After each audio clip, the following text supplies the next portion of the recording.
morning, the world starts quietly. One soft light at a time. Homes flicker awake, shops open. People take those first small steps into a brand new day. And in all of that ordinary movement, there's something kind of extraordinary. A moment worth noticing. A spark you feel before you even name it. Sometimes it's quiet, sometimes it's small, but kindness shows up right on time. And every morning we choose to show up with you so we can look for that spark together. Good morning. I'm Matt Roof, the Uncommon Kindness Guy. And this is Kindness Rising. Let's rise together.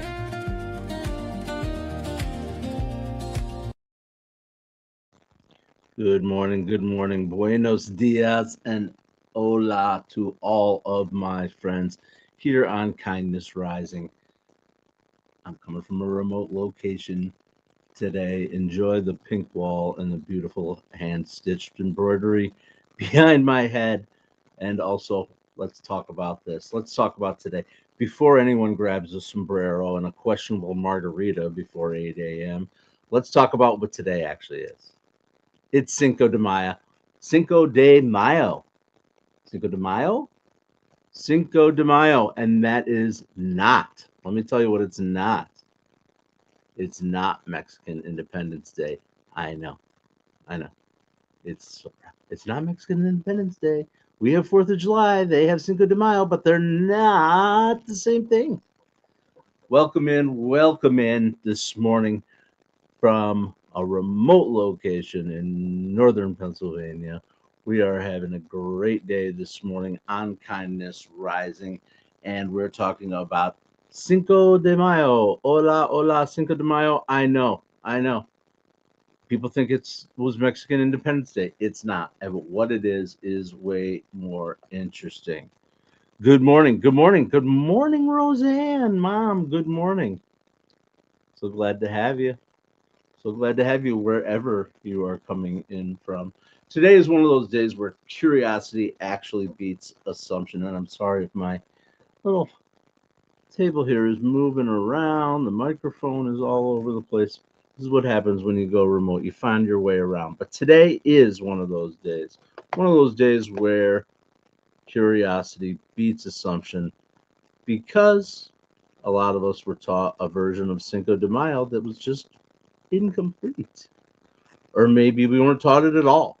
We just kind of absorbed it or made the assumption we have 4th of July here in the United States. Why wouldn't Cinco de Mayo mean the same thing for Mexico? We just maybe made the assumption from ads, from parties, whatever showed up in our feed over time. The meaning gets replaced by the moment sometimes. But culture isn't a moment. Culture isn't having tacos and margaritas on a random day in May. It looks and sounds great, Roseanne. Well, I would hope so. I'd say you're probably the closest audience member today. Anyway, I'm glad it sounds good. This is a test of a remote location. Yeah, I'm going to tell you more, Sully. Welcome in, Sully. I am so glad you're here too. Absolutely. Yeah, so I'm not calling anybody out because this is more than what we think. We all have to learn together. I've learned more about it. I kind of knew that was true. Jerry Ginger, what's up, buddy? How are them geese and them doggies?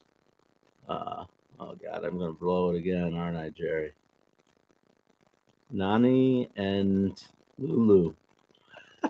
I think Pom Pom. That's it. Pom Pom. Jerry Ginger, welcome in. Oh God. Anyway, I'm not calling anybody out for not knowing what it was. I didn't know what it was either. We're learning. Curiosity, learning, asking better questions like, what is this? What does it mean to the people it actually belongs to, rather than Chi-Chi's or Taco Bell or whoever else has what's the word, appropriated, whatever. How do I celebrate it in a way that adds respect but not noise? Because the goal isn't to get it perfect. It's just to get it closer to understanding, closer to connection. And honestly, that's where the good stuff lives. So let's rewind it and get the story right. the story of Cinco de Mayo, Jess. Do you know the story of Cinco de Mayo, Jess? Do you? Anyway, we're going to find out about it. It commemorates a battle, actually. Not winning the war, though. The Battle of Puebla. Puebla, 1862. There's something else going on around 1862 for those who are interested in history. I'm going to talk about that too. Zapata and Zappa mixed up. Zapata, Zappa, Zappos, something about shoes. I am definitely not a Spanish speaking person. I took several years of Spanish in high school, but Zapata and Zappa, something about shoes. I don't know.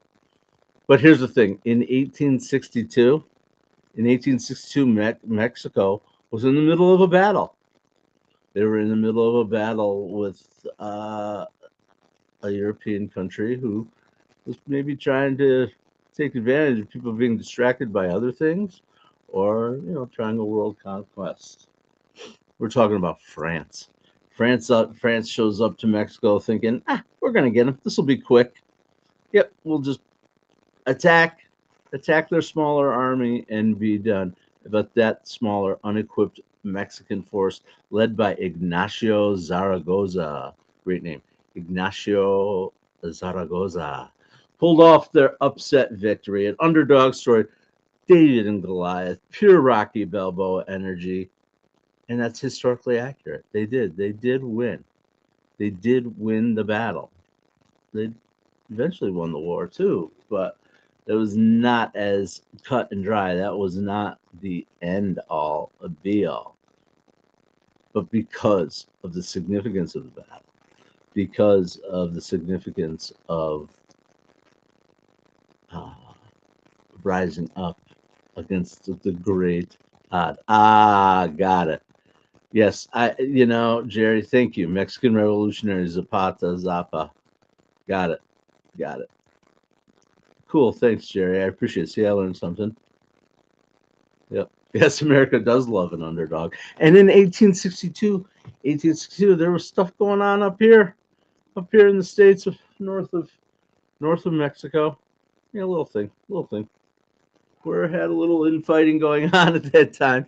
1862. We're talking about the heart of the American Civil War going on. So America's fighting itself, and Napoleon III from France decides it's time to go get involved in North America, to get a little something from across the ocean.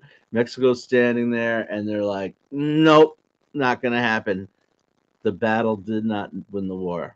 Absolutely not. But Puebla became something bigger, a symbol of resistance and a rallying point for people. Absolutely. Reminder that when the odds say no, you can still say, watch this. Hold my beer. I got this. Absolutely. That's what happened. It was a battle. It's a battle. Does anybody know that? What's a battle? That's a Simpsons reference. Anyway, that's it. I just wanted to make it clear. It's not Mexican Independence Day. Part of Mexico's fight for independence, or at least to hold back what would be a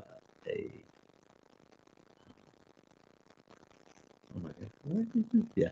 Anyway, sometimes the words just escape my brain, and I know they're there. 7:30 is a little bit early for my brain to get going. That's part of what I'm doing here, is rattling things loose on Kindness Rising, coming in from a remote location today as we get up and get going about Cinco de Mayo. Anybody out there in our crew celebrate Cinco de Mayo? Do we have anybody who is Mexican? Do we have any impact other than Zapata and Zappa? Zappos? Something about the shoes. Yeah, St. Patrick's Day, Mexican Heritage Day. Yeah, these things, they lose their meaning over time, though.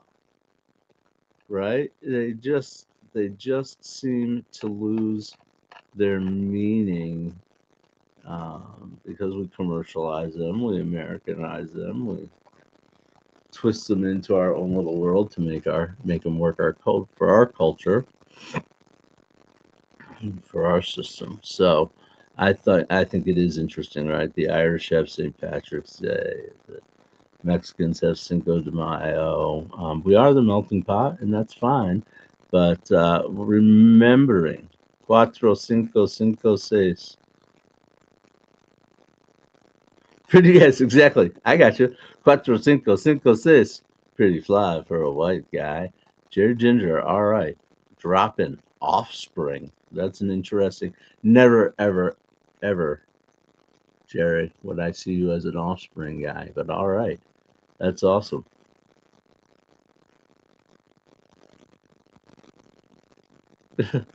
Why are there two fives, too? That is a good question. Why are there two Cincos? You know this. Yeah, good one. All right. Well, I hope everybody's having a wonderful morning. I'm getting up and getting after it here on Kindness Rising, just like I do every every you're just a sucker with low self-esteem. Is that it, Jerry? I got you, buddy. I got your back on that one. All right, let's do a spotlight. I'm missing my music. We haven't hit the drop yet today on the spotlight. Oh, this is very challenging coming from a place, just a change. I think it's working out. I hear you can hear me. You can see me. It's just not entirely with it. But we don't forget this. We're not going to forget this. Absolutely not. Here's our spotlight for today.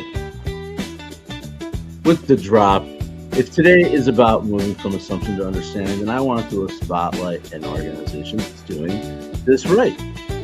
Absolutely. A spotlight on an organization right here in the United States that is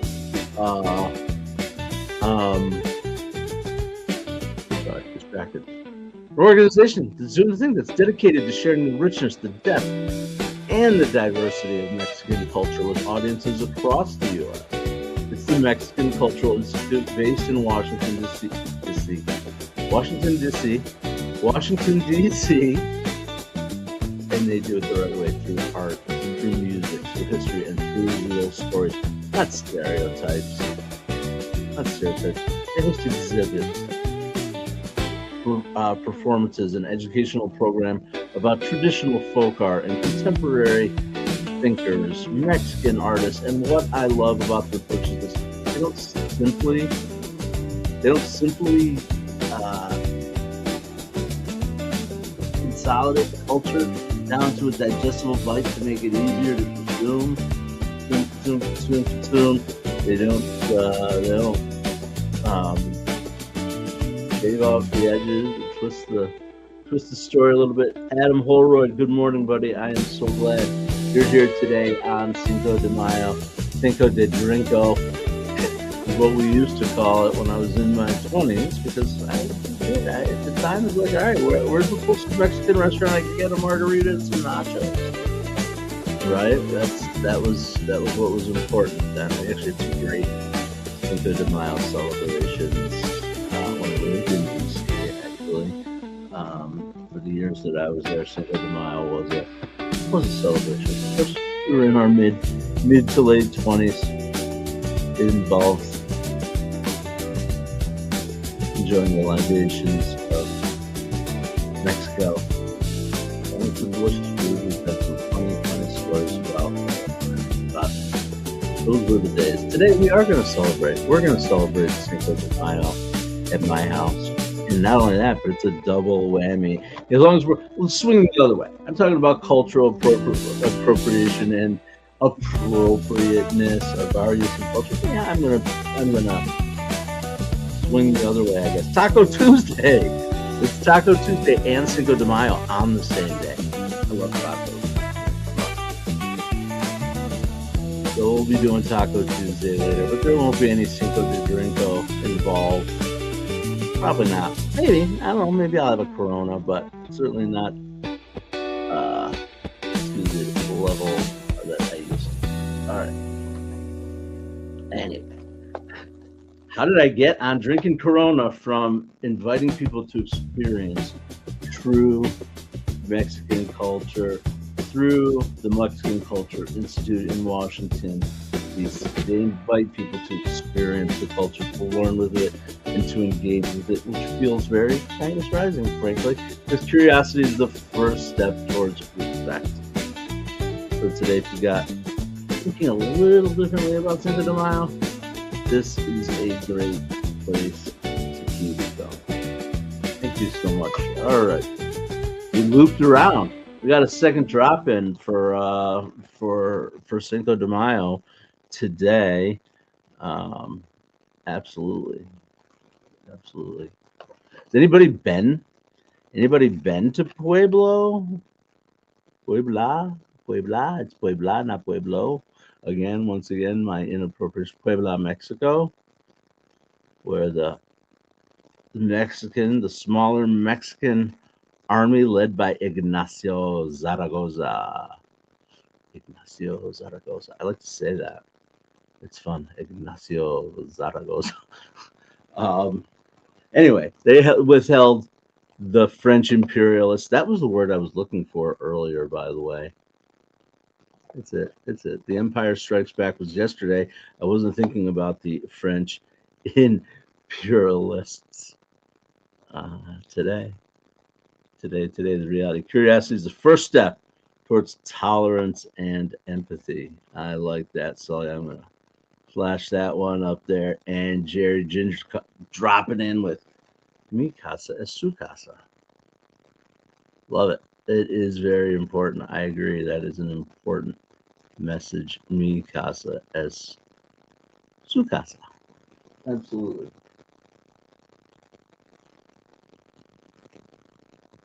And actually, this little, I was thinking about that because I'm like, is that what it says behind me? Essentially, what it says behind me on this Viva Zapata's dogs up, gotta go. Be kind. All right, yeah, absolutely. Get going, Viva Zapata. See you, Jerry. I'll be looking to see what those dogs are up to today later as you take your walk with the geese and the doggies. All right, check in with us. 25 years alcohol free? I didn't know that about you, Jerry. That's great. Good times now watching people degrade their awareness. No kidding. All right. Well, you took off, but I will absolutely appreciate you, Jerry, that you come in and hang out with us. Keep it up, my brother. All right. What else is going out there in the world? Oh, I was talking about this cross stitch over my shoulder. Someone in our audience today made this cross stitch that's behind me. Oh, the wind is really kicking up out there. And it says, be not forgetful to entertain strangers, for thereby some have entertained angels. I think that's a mi casa es su casa, if I have ever heard of one. Oh my gosh. It is coming down sideways out there all of a sudden. You hear it? Wowzer. Did not expect that this morning. Anyway, I am glad you are all here with us. Let's get some more music going today. It's been a while since we've had some extra music. I gotta be honest, I did not I tried. I actually tried. This is how I'm gonna put it. Not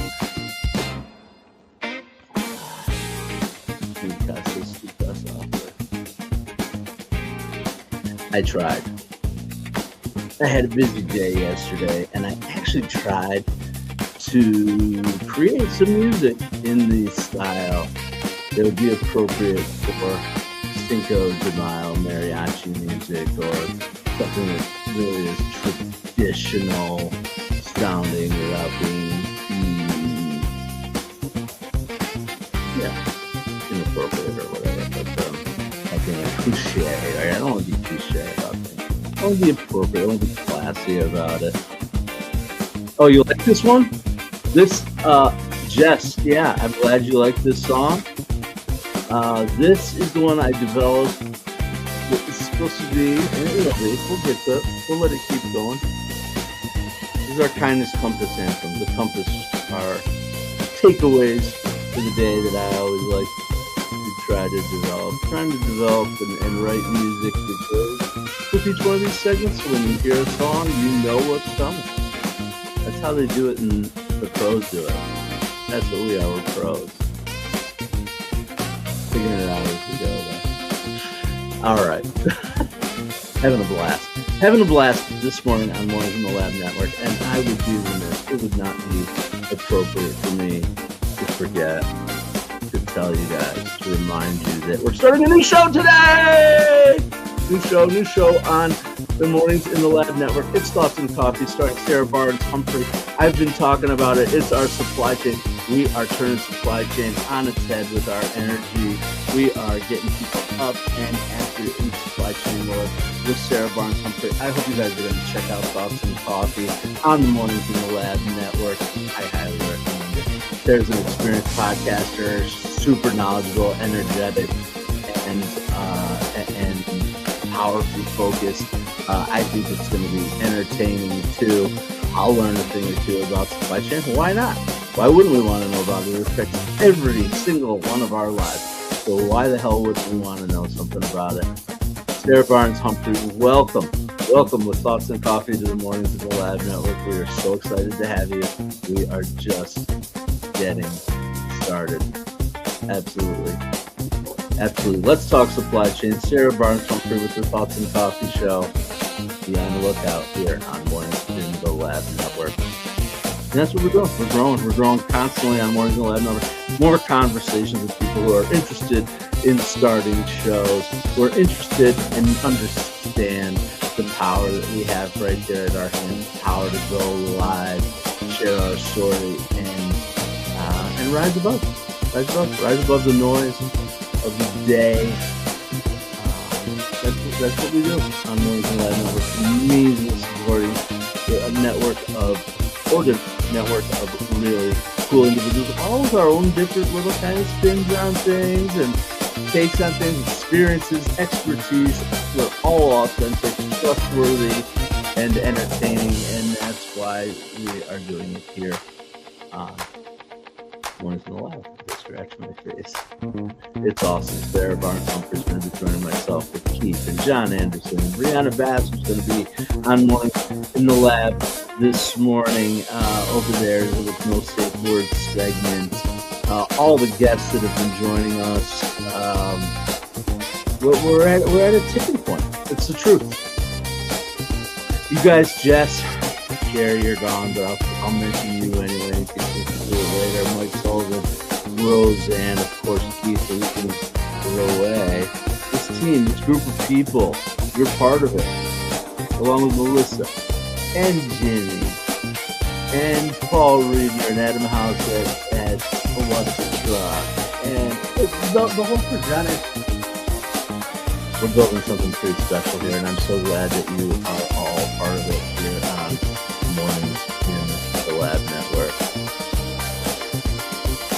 Right, Jess? Love that. Yeah. Were you a hoarder, Jess?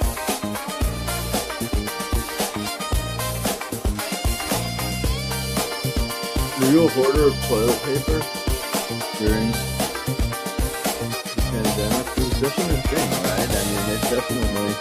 I'd say there's a thing going on right now related to supply chain, too, in a different industry. A different industry that we're actually... I'm going to tease it here. We're considering conversations with some experts in this industry because certainly what's going on there is hot. Right now, we're talking about the oil and gas industry. Guys like Mark LaCour out there leading the way and keeping us informed about what's going on in the oil and gas industry due to world changes and politics, all that. You're rural, so you buy bulk.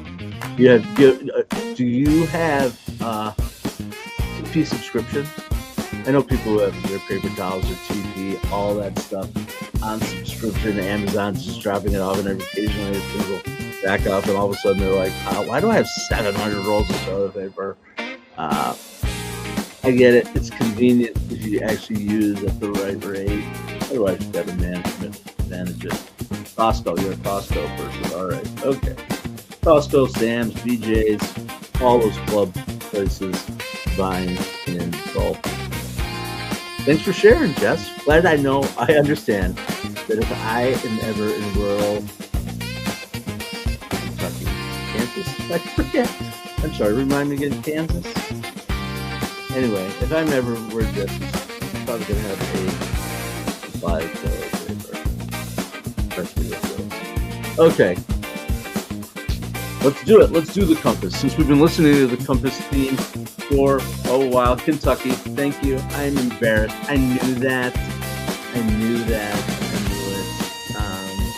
I will remember it, I promise. Just you've been so faithful and loyal coming out here, and I try to remember the details of people. But thanks for the reminder. Absolutely. Kentucky. All right. Okay, so let's do our quick kindness compass before we wind down and get over to Mornings in the Lab Network. Since we've been listening to the compass anthem, it's all about curiosity and respect today. Learning before we celebrate. A few minutes of understanding the history. That's what we did here. You're free now. Anyone who sat here and listened and understands it. Now you can go drink your margaritas and eat your nachos with American cheese and whatever else you want to do. You now know that hopefully it will change the way you experience today. For the real Mexican-owned business, there's an opportunity. I don't know. Do you have any in your community where you are food, art, music, supporting the source, you're supporting the people behind the culture, not just the idea. That is a value that we have here on Kindness Rising. Absolutely. And last, I'm just going to say this. Skip the costume energy. Skip it. Culture isn't something you put on for a day. It's something people live every day. So respect shows up in how we engage, not how we dress. Because at the end of the day, this isn't about doing less. It's about doing better. And we can certainly celebrate and honor cultures from all over the world, including Mexico here on Cinco de Mayo. But let's have a little more understanding and a little less noise together as we rise with kindness, get up and get after it today on Cinco de Mayo. Ooh. It's been another day coming to you from the remote location. Fade out with kindness. What's it called? It's just called Compass Theme. I had to come up with a better name for it. Named Compass Theme. Pretty lame. I got the Spark, which is a real. You don't need to sit there and listen to me yak about it one time to figure out how to get it to stop. And fade.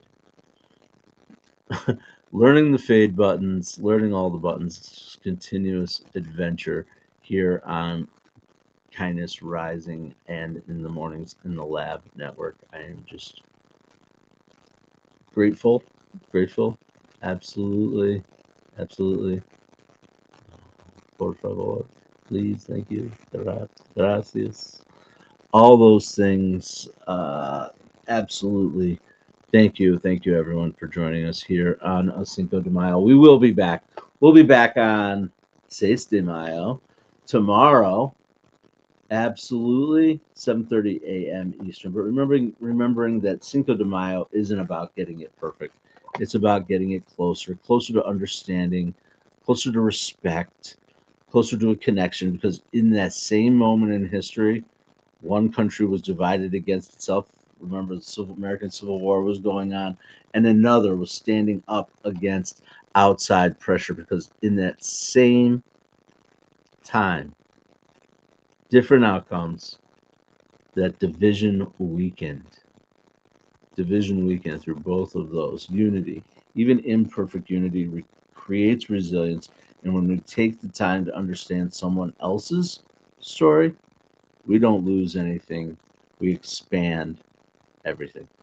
that's it for today. Thanks for joining here on Kindness Rising. I am glad you got up and got after it with me today. Now get on over to Mornings in the Lab with Keith, John, and friends. Come back tomorrow morning, 7:30 a.m.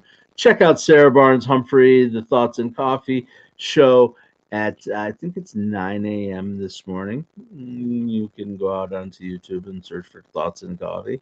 And then Brianna Bass is going to be there too today. And then tomorrow's Wednesday, the hot day on the Mornings in the Lab Network. I'll be here for sure, 7:30 a.m. Eastern tomorrow morning.